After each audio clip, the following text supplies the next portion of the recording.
idea that I was going to go into that. Oh, that's okay. Got it. Recording in progress.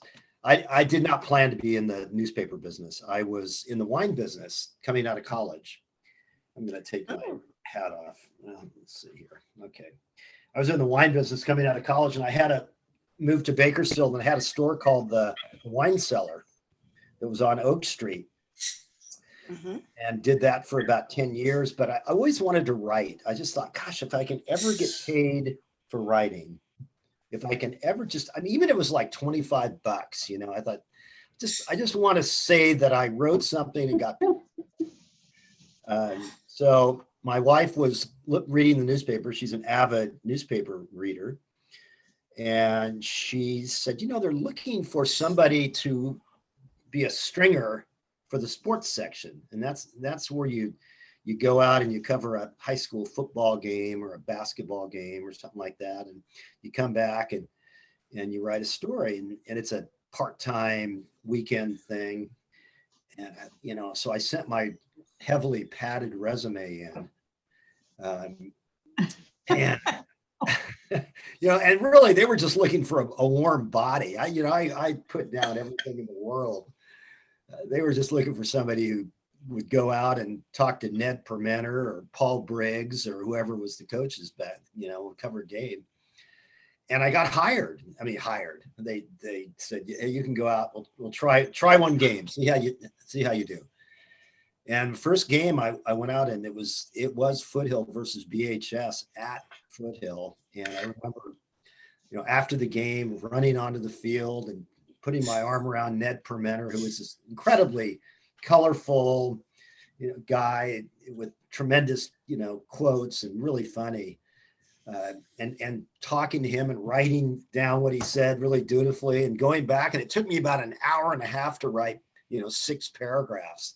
I was really belaboring the whole, and they were just looking for, hey, just give us the score. Just give us some of the basics. But I kind of worked it to death and it wasn't very good, I don't think. But I did a few more of them and a few more. And after about a year, they said, well, this was back in the days of the newspaper days when, and I think you guys and gals, I say guys, I include everybody in that expression, but that's back in the salad days of the newspaper, newspaper world, when the Californian itself had probably 100 reporters and editors. That's as opposed to right now where, we have maybe 20, 25. And this, of course, happened to all newspapers. But back then, the Californian had a tennis column. They had a restaurant column, which they still have. But they had a TV columnist. They had a movie columnist. They had a live music theater column. I mean, it was, just an embarrassment of kind of cultural riches in terms of the paper. And so anyway, I started to do this tennis column and then, hey, why don't we do a fitness column? It was, during some fitness fad or another, people were getting in shape or thinking about getting in shape. And then that kind of reminds me of a quick story that I'll tell after. close that door there. Giving you the basics here. But Mark Grossi, who was writing the feature column for the newspaper, got a better job in Rhode Island. And the editor said, well, gosh, who are we going to replace Mark with? He was a very fine writer, probably better than I am. And I think it was during lunchtime or something. There was nobody else in the room. And, she looked around, I was there and I raised my hand. I'll try that. And that was 30 something years ago. And I've been kind of winging it ever since. It reminded me that the fitness thing. I went out and how many people remember Jack LaLanne? Everybody. Yes. Oh, yes. Of course. Jack LaLanne and his Makes me orange. want to start pumping. What's that? Makes me want to exercise. Yeah, the orange jumpsuit. Remember that? He came to Bakersfield to speak at a kind of health and fitness event at the Civic Auditorium, Rabobank or whatever they're calling it now. And they sent me out. They sent me out to cover it. And it was during a time that I was doing a lot of working out. I was running 6 miles, 4 days a week, and doing, playing tennis and doing all this stuff. And so I figured, God, I'm the guy to go talk to Jack LaLanne, the guy, the fitness guru of the world. So I went, and he gave a speech, and he came off the stage, Rabobank, and I walked up to him, and I said, Jack, I'm Herb Benham. I work for the newspaper. I want to do a story on you. And he said, great. So we talked for about a half an hour, had a great conversation with him. And I could see that he was really taking me seriously. And like I was just, one of the kind of the fitness people in his world. And at the end of the conversation, he turned to me, put his arm around me, and he said, have you ever thought about getting in shape? Jack, what do you want me to do? Pull boats between my teeth? I mean, that's kind of, the fun of the newspaper thing has been the people along the way. And I have done a lot of columns about, we have 4 kids and three boys and a girl, and a lot of columns about kids growing up. And then, what's that? I said, love those. Yeah, kids growing up, and then kids becoming adults and leaving the house. Some of them left the house because we asked them to leave the house. You can come back, but you're going to have to wait a while. and then a couple of years ago, probably about 7 years ago, I was kind of probably running out of steam. I've had periodic periods where I probably should have quit along the way, but 7 years ago, Katie, our oldest, got pregnant, and Dolly High. I don't know how many people know Dolly. Dolly's from Shafter. No.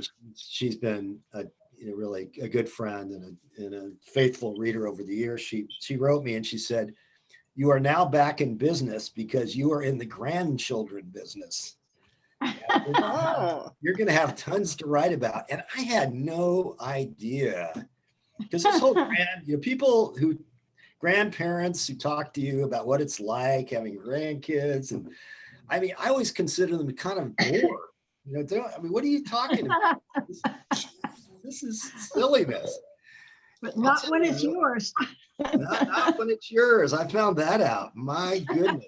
The moment that first child is born, your heart just melts. It's, you're like that, the Grinch who stole Christmas, and when it finally, his heart almost burst when he kind of, changed over. And that's what happens when you have grandchildren. It's just true. Really Very true. And then 60 columns later, 60 grand. I mean, there's always something to write about there. And it's so, as for those of you who have grandkids, it's there's a real difference in the whole, relationship. It's just, it's unconditional love, and it's as close to divine love as some of us, non-religious people are gonna get in life. And that's, so here we are, 30 years later. And I think one of the questions that Carol tendered was, what's 5 years from now look like? I'm not thinking, first of all, once you get past 60, and I am past 60, I'm in the club. You're a young man. Yeah, I'm in the club, but you start doing the math backwards, meaning this, that rather than looking forward, you start to go, okay, well, I know that this decade perhaps, is not, a decade, let's say one's 90s, and there are many exceptions, but, could be some problems in that decade. Then you go to the 80s, and what you start to realize when you get over 60 is that you're not looking too far ahead anymore. You're really trying to maximize the now. And Right. super, I remember my dad, when he turned about my age, actually probably a little bit before, because it had to do with the kids leaving. The last kid, Courtney, left the house. So it was way before my present age. But I remember asking him, I said, Dad, we had there were 6 of us, 6 kids, right? And I said, Dad, what are you going to do now that Courtney's left the house? You got nobody in the house. And he said, I'm going to get very, very selfish. Mhm. I know what he means. Now I know what he means. So, so you start to, you don't looking out 5 years necessarily or 10 years. I think the thing about writing, and you guys, anytime stop me, and if you want to ask a question or, whatever. But the thing about writing that I think is, not kind is not the right word, but the thing I like about writing, it's not age specific. I'm sorry, let me get that out. In other words, most great work writers do in their 30s, 40s, and 50s, and occasionally in their 20s. But you can write well into your whatever, Right. A I river do have, runs. A yeah. river runs through it. Norman MacLean wrote a. How many people have read A River Runs Through It? Anybody? Yes. And if you haven't read the book, perhaps you've seen the movie done by Robert. And actually, the movie is as good. One of those rare, the movie's as good as the book kind of thing. And the book is magnificent. And Norman MacLean did not start really writing professionally until I think he was either late 60s or early 70s. And he wrote that book, I think, in his 70s. And that book is a masterpiece. It's, I think, one of the finest short novels of all time. Every word counts. And, there's just no wasted space in the I book. do have a question for you. Ask away, please. Okay. With you as a writer, have you been able, or have you developed that discipline of every single day you sit down and write something for a certain period of time? That's something I've never been able to do. I always put it off and go do something else. So that's why I've never successfully written anything to completion. It's a great question. And it's really the seminal question for every writer. How do I sit down? Because it is a matter of diligence. And Right. unless you're willing to sit down most days of the week and give it all you got, it's going to be a really tough pull, because writing is like fishing. The most successful fishermen are the ones who fish a lot. The people who fish once a year, you might catch something, you might not catch something. And a lot of what happens in writing is not catching something. You sit down and you go, I don't know how many times, at least 1,000 times in my writing life, where I've sat down and started and thought to myself after 15 or 20 minutes or half an hour, this is the worst thing I have ever written or read anywhere. Terrible. And you would no more put it out there and let somebody else read it than you would, go outside naked and run through the streets. You just wouldn't do it. And that is so much what the writing experience is like. And that's what keeps people, back, keeps people away from writing. If you want to improve your writing or write something, either fiction or nonfiction, you really have to go through those periods of time where it's awful.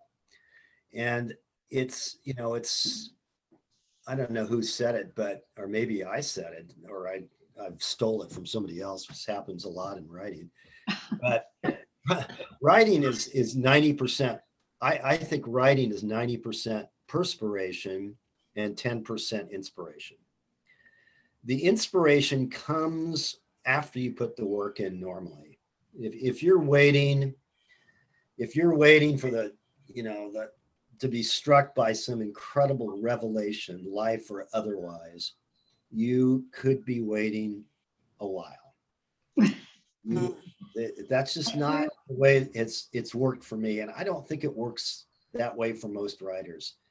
They put up with a lot of, gnashing of teeth, of just sort of, staring at the computer screen and then putting some stuff down that's really, really not very good.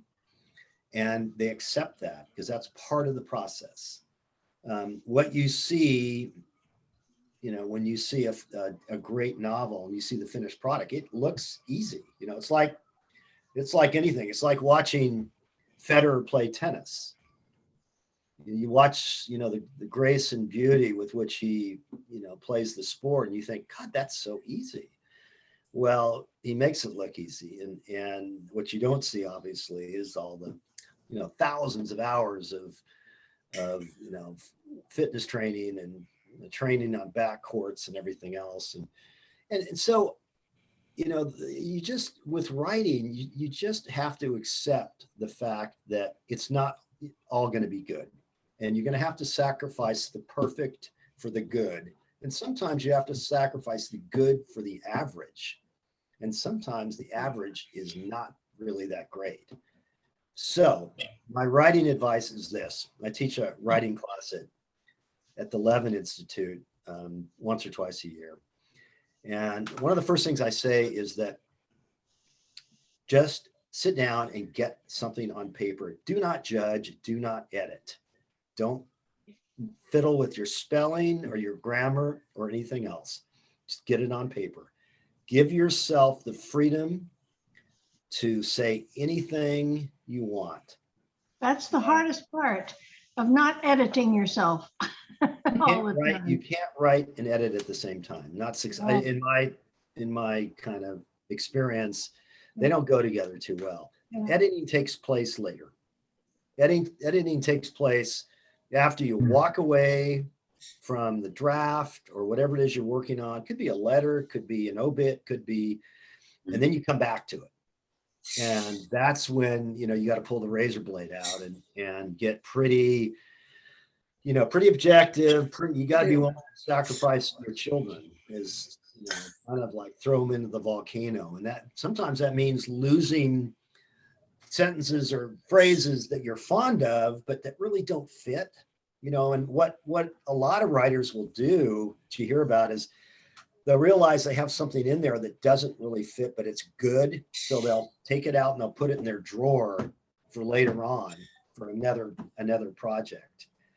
But what keeps people from writing is starting a lot of the time. It's just that first 10 or 15 minutes. And I got to tell you how many times, as I said, 1,000 times where I felt like, putting a dagger in my heart. And then 30 minutes later, what can happen is that all of a sudden you get into a groove, you're into a groove, and 30 or 40 minutes goes by and you don't even know anymore. And then you kind of write yourself into the piece. What this means is that normally, and I do this all the time, I'll go back and delete the first, most of the first couple paragraphs, because it's just not, not normally, oftentimes not where I want to be.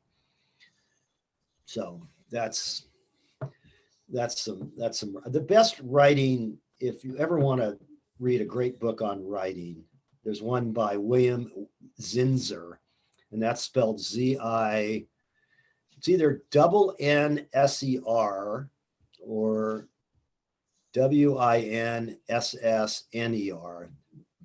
I'm sorry, Zinsser. Yeah, Z-I-N-N-S-E-R. It's called Zinsser. It's called On Writing Well. Okay. On Writing Well is the name of the book. He was a professor at Yale who was a kind of contemporary of E.B. White. and E.B. White, who wrote Charlotte's Web. Mhm. And it's the best book on writing I've ever seen. There's a million books on writing. Oh, there is. I'm sure I they're have a good, book. but this is at the top of the heap. Not only is it instructive and helpful and everything else, it's funny. The guy's got a good sense of humor, and he's a terrific writer. He gets right to the heart of the bone. So, and it's about, don't ever trust a writing book that's this thick. I want it to be this thick. And actually, the besides that one, the only other one I would read would be Elements of Style by Strunk and White. I think I have that one. Yeah, you guys may even have it. It's a real thin book. If it's 60, 70, 80 pages, I would be stunned. I But have them. fun to read, beautifully written, super helpful. It's make every word count. It's, these days, I'll tell you what it is to be a writer these days. No one has any kind of attention span anymore. I mean, all of us our attention span has gone from, this to, this, because, I mean, think about it. 25, 30 years ago, or maybe 30 years ago, we didn't have email. Think about it, before email, before texting, Mhm. before the plethora of great TV. I mean, think about, I don't know if you guys agree, but this is the golden age of TV. Mhm. Best writers are now writing for TV. They are. The best writers in America are writing for TV. And you look and see what's available. And most of us had some time during COVID to do this. What's available on Netflix and on Amazon and, Apple TV and all. I mean, it's amazing. So this is just to say that to be a writer trying to get an audience, it's hard because, their attention is being challenged in every direction. So, and in a way it's, it's all there, but it's almost like there's too much there, right? It's like with the music, Right. so much music. Oh, Great music. Anyway, is there another question? Have- I have a couple of questions. Yes, ask away. One is, well, I guess they're both kind of personal, so of course you don't have to answer them, but one is, how did you meet your wife? Good. And the second one is, are you going to ever come back and sing again with us? Yes, I'd love to sing with the Master Chorale, which is, the most beautiful voices in town. Yes, I am planning to come back probably Good. next fall. This has been I retired from Master Chorale. Oh, you did. Yeah, what a great group. Student Master Chorale. Do you remember that? Yeah. Yeah. I mean, I was sorry to see Robert go. I mean, Robert. Well, we have a new director who's this- very enthusiastic. She's Oh, good. absolutely amazing. She's so teeny, she looks like a 7-year-old, but she's fantastic. That was so much fun. Yes, I am planning to come back. Good. Yeah. I met my wife in college. We went to Penn. And I'd heard that I lived in one house this is in West Philly, and she lived in another house, and a friend told me, hey, there's a really attractive, smart, I think the attractive thing was first, but I'm not sure the smart thing came into, she's very smart, but anyway, you got to meet this woman, this girl, 18 or 19. So I thought, how am I going to do this? Well, I thought, you know what I'm going to make? I'm going to go ask and see if I can borrow a brownie pan from her and her house. I'll make some brownies because we didn't have a brownie. We had a bunch of guys in the house, and guys, I mean, our house was a mess. So I thought that'll be my excuse. I'll go and sort of, they'll introduce me and I'll borrow a brownie pan. And so I went over there and the first thing I realized about Sue, even right then, is that she loved maps. And she had not done other than moving around the country with her dad worked for Sears, she traveled a little bit around the country, but she hadn't traveled internationally at all. But you could tell right off that this woman, this girl loved to be on the road, even right then, right? 19 years old. And so, we were together in college. She went to, I played a little bit of pro tennis after college. I was a tennis player. And then she went to LA to UCLA law school, and I joined her there. And next thing you know, we're, getting married and having kids, moving back to Bakersfield. And Bakersfield has been a great place to raise kids. I mean, it is, with all its other, challenges, it's a great place to make friends and to raise kids. And it's centrally located. Yes. What brought you back to Bakersfield then, or to Bakersfield? It was the wine thing. I was in the wine. Okay. I worked for a winery, and it was before I had the wine store, and so I worked for the winery, and they were based here at that time. So we came back to Bakersfield and settled in Oleander, Mhm. and then moved over downtown, and we've lived downtown for 35, 37 years. Great, Wow. great place. Bakersfield's got a million great neighborhoods. I mean, that's another thing I like about it. It's a lot of great places to live here. Kim, you had some more questions I sent over. The one that I also was interested in is, how far ahead do you plan your articles? Oh gosh, okay, that's Kim and Stan asked that. That's a good question. I'm trying to be 3 deep at any moment, because I write 3 columns a week. So I think in terms of threes. The Sunday piece, you have more room normally, so that's kind of a bigger deal in terms of preparation and writing it. Tuesday, not quite as much, pressure, not as well a read paper. And then Friday is a bigger day, kind of in between Sunday and Tuesday. I'd like to say that I'm weeks ahead, but I have been living, kind of off the land by the skin of my teeth.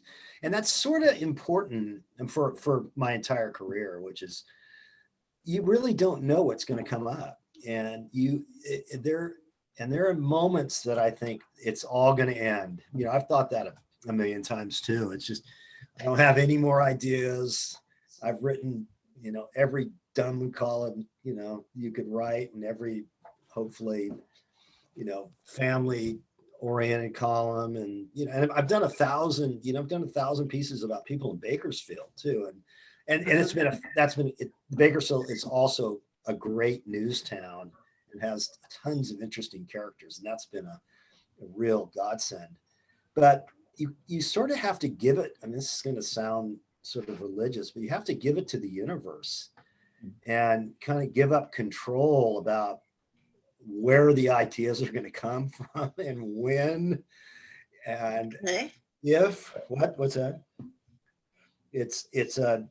You just don't know. And I'm sort of perpetually, I think, 1 column away from being out of business. That's, you almost have to live like that. You almost have to be, because you have to be open to something coming in, and you have to be, people will feed you ideas. I mean, great readers have come up with fantastic, you got to do a story on, this woman, she didn't learn to read until she was Carrie May Hill, until she was 60 years old. And Oh, the proudest day of her life was when she passed her driving test. She couldn't drive, wow. couldn't read. And she worked for a family as a governess, as a nanny.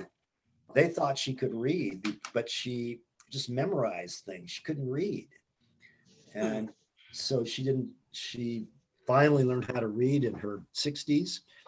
And as I said, she passed her driving test and, tacked that long driving test up on her bulletin board or whatever, and had a whole second act being able to read. And there's been so many stories, and that's what makes it you know, valuable, meaningful, and, you know, Mhm. fun for me is that, you know, it's just, it's not the famous people out there. I mean, I've done some of those, you know, Buck Owens and Merle Haggard and those kinds of stories. It's We appreciated your words on Philip Scott. That was Yeah. very interesting. Yes, I mean, you know, it's that's what makes up a community. Seriously, Yeah. it's the Philip Scotts out, you know, Yeah. and this town is such that it's the right size for that kind of, those kind of profiles, you know, that kind of, uh-huh. Yeah. Philip Scott was a member of our board of directors. yeah, that's what I have come to learn. Yeah. Yeah. Yeah. His house has been, have you driven by his house lately? Anybody? No, I don't know where he lives. He lived on 20th Street towards downtown. And he had this old, you know, house probably was built in the teens or the 20s. It looks like 100 and something years old, completely overgrown when he was living there, with these kind of weed trees and, you know, vagrant bushes and stuff. And then, of course, his porch was stacked with newspapers. Wow. Isn't that a fire hazard? Oh my gosh, was it ever? I mean, he would, you know, like with a lot of hoarders, eventually they're forced outside. Yeah, And he would sit on his porch in between these big stacks of wow. newspapers. And but anyway, the house, you know, since he died, I don't know who owns it. I don't know what his, you know, will, if he died intestate, or I'm not sure what the deal is, but it's been cleaned up, painted, the bushes have been trimmed, and there are a couple of Wow. rocking chairs on the front porch. So somebody is either living there or planning to live there. And yeah. Didn't someone hear that a nephew was from down south was kind of taking over, or? Well, maybe. Yeah. Because you wouldn't think that the transfer would have happened that fast if there wasn't somebody in a will somewhere. I mean, it looked like Yeah. within a couple of months, this work started happening at the house. Okay. It would seem to me that if there was no will, it might take a while, perhaps, and then One would think. Yeah. yeah, I don't know. Well, I don't know what I'm talking about. But anyway.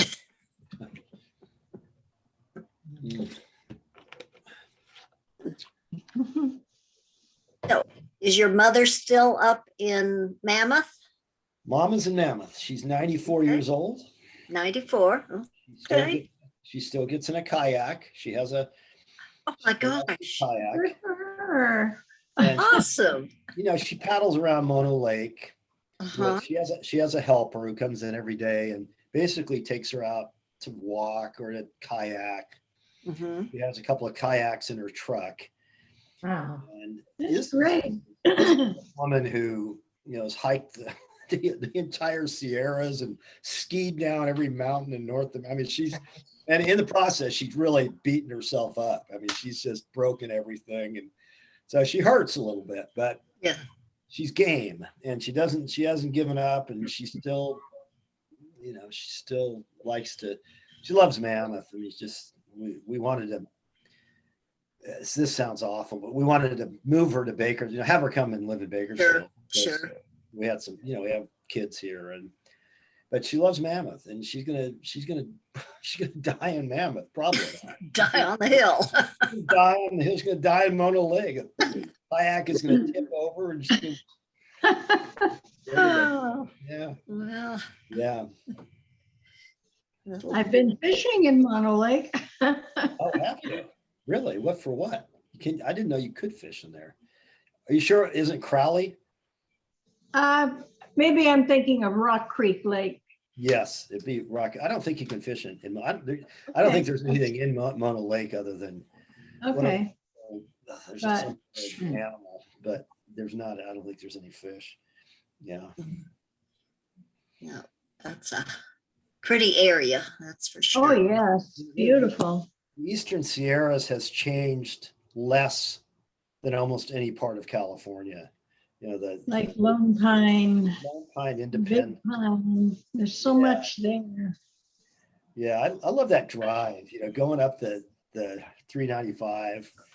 All Oh, the way. yeah, Yeah. Yeah. Should- Have you ever absolutely. been We to, go there all the time with the kids, camping, Oh. Lone Pine, yeah, it's fishing the like it creek. was, you know, 60, 70. I'll tell you a story. Do we have time for a quick story? Sure. Yeah. Um, I was doing a,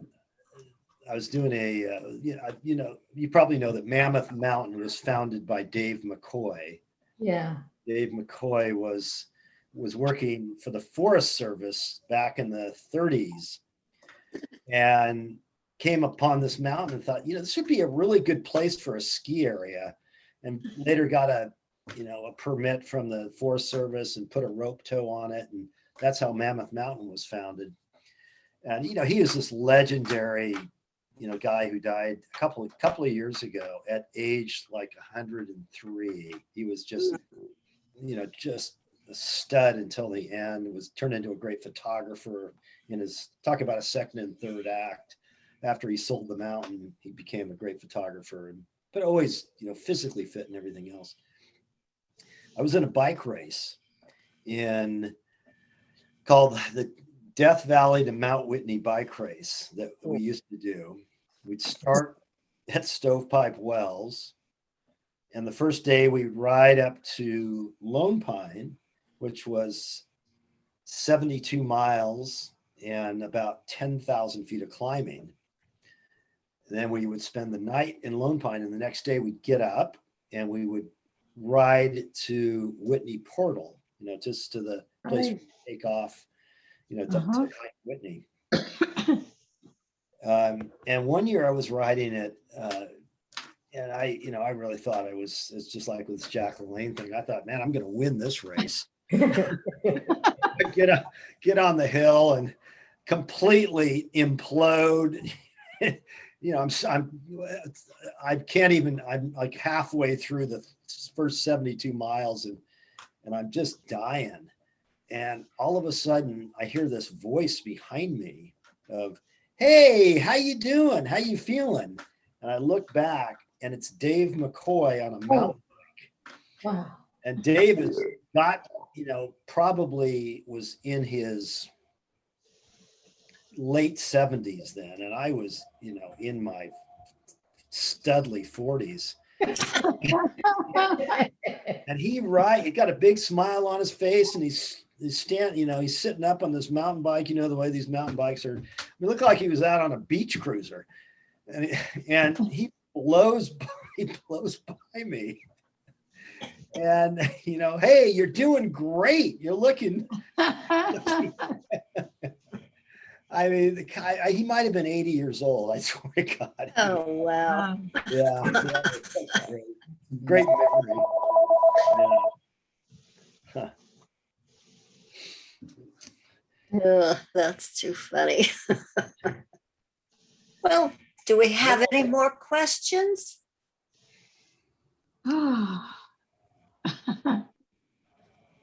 Okay.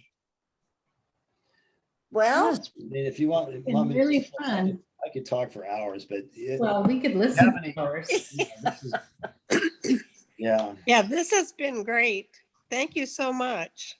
You Yeah. guys probably you're going to have a general meeting now, aren't you? Don't you have a meeting? No. like this, or is no, this it? you are I'm our the meeting. Yeah. Okay. Well, It was Do you think we're wonderful. going to be able to get together in January for a general meeting? I kind of felt that way after our last board meeting, but I wasn't sure. Yeah, I don't know. We'll have to have her back sometime when we can see him in person too. Yeah. It'd be fun to do an in-person thing. Yeah. yeah. I'd be happy to. Uh, yeah, all so right. we can tell some different stories then. Yeah. All right. Well, So thank we you. really, Thank you so much. This has been Thank fun. you so much, Herb. All right. It's so good to see you. Talking to you. Okay. Yes, thank you so Well, much. Hopefully I'll see you in the corral, and if not, maybe sometime next year. I don't know if I'll do it next year. I'm old now, but Don't retire. I'm so glad to see you Hey, again. good to see you All right. guys. All right. Thank you so much. Bye-bye. See you. Bye. Bye. Bye-bye. So I guess that's it.